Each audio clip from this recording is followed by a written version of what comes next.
So I'm here with Sophie Bennett, author of Find Your Flame, and I can really recommend this book. Sophie's been a great inspiration to me, and I'm sure if you read the book, you'll be highly motivated and you'll find your flame.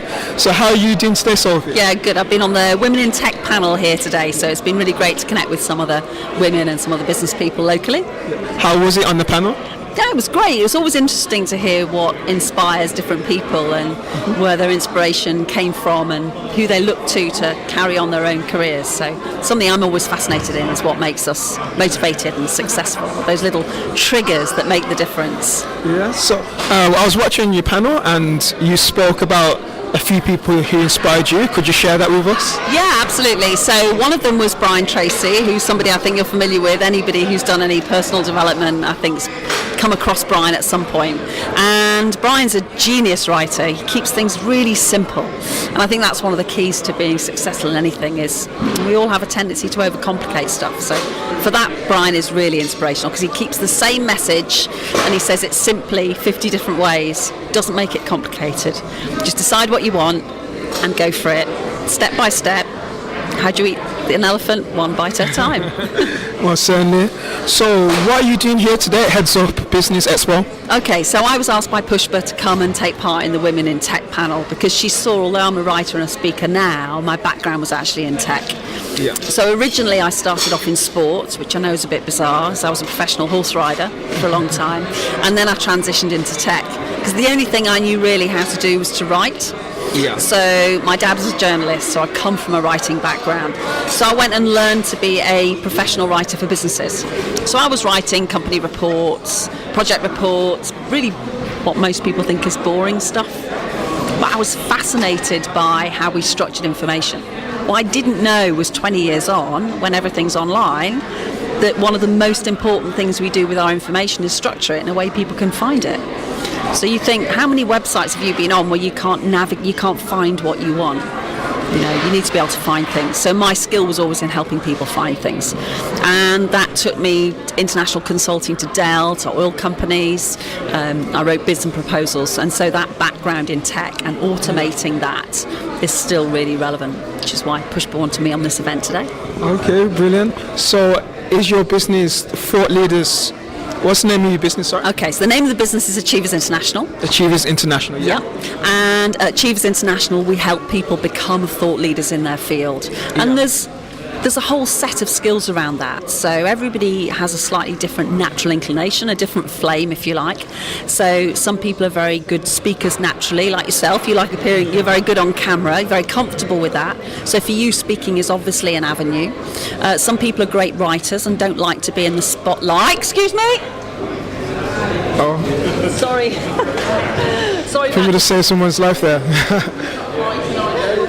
Sorry about disturbing things on camera, but somebody was just about to get crushed by their stand, so we managed to save the day. Some people like you are comfortable on camera. I'm pretty comfortable on camera, but it's a learned skill for me because I wasn't naturally comfortable on camera. So that's something I've had to work on and I've had to learn. And that's very much part of thought leadership, being able to articulate your points, articulate your ideas. And if you're not natural on camera, then you either have to learn it or you choose another route to get known for what you do. So my first route was writing. So inevitably we teach people to write and create content that's relevant. We teach people to get comfortable on camera. We teach people to think differently and structure their thoughts, and finally to present that out to a world that's eager to listen to new ideas. So in your experience in technology, what would you say the future of tech is? The future of tech is that it's going to get more and more invisible. More and more invisible? Yeah. Okay. So I think it's going to get more naturally part of our lives, and you're just going to notice it less and less. Yeah. I see kids interacting. You know, first thing I do on my phone is I still type into it. That's largely training because it's conditioning I've been typing into my machines for the last 25 years. You watch young children, they talk to their technology. They don't type on it. So I think everything from our fridges to our TVs to our home lighting, the things we interact with, we're going to stop noticing our tech because we're just going to talk to it. Yeah. AI is taking over, so we're not typing into Facebook Messenger anymore. We've got Facebook bots, we've got bots all over websites helping us navigate our problems. So careers-wise, we're going to have to get better at designing those interfaces, and we're going to have to understand how humans do things in order to be able to make that technology invisible. So I think it's going to get more and more invisible and more interwoven in our lives. That's very interesting. Very interesting take. I've never come across that perspective before. Second to last question. With Thought Leaders Mastermind, I'm unconfident. I'm shy on camera. I don't know how to speak. What can you do for me? Okay, so camera has a different skill to speaking to people on stage. So for camera, it's about imagining there's somebody on the other side of the camera. So I'm aware there's a camera running in the background, but I'm not talking to the camera, I'm talking to you. And if you were a camera, I would imagine that you were standing on the other side of it. So I would still connect to a person, even though it would have to be in my imagination. For confidence, then I usually teach people to slow down. Because if you aren't sure what to say next, what most people would have done then, I just demonstrated, they would have filled that with a filler word, or they would have filled it with an or an R. And actually most people are quite happy with a pause, because listeners need time to think. So the stagecraft and stage skills, some of it's technical and some of it's self-confidence. And of course everybody has a slightly different issue they need to tackle. But that's how I'd help you. I'd give you some tips to talk to camera, and just be certain about what you've got to say. That's the biggest thing. You need to know what you want to say, right?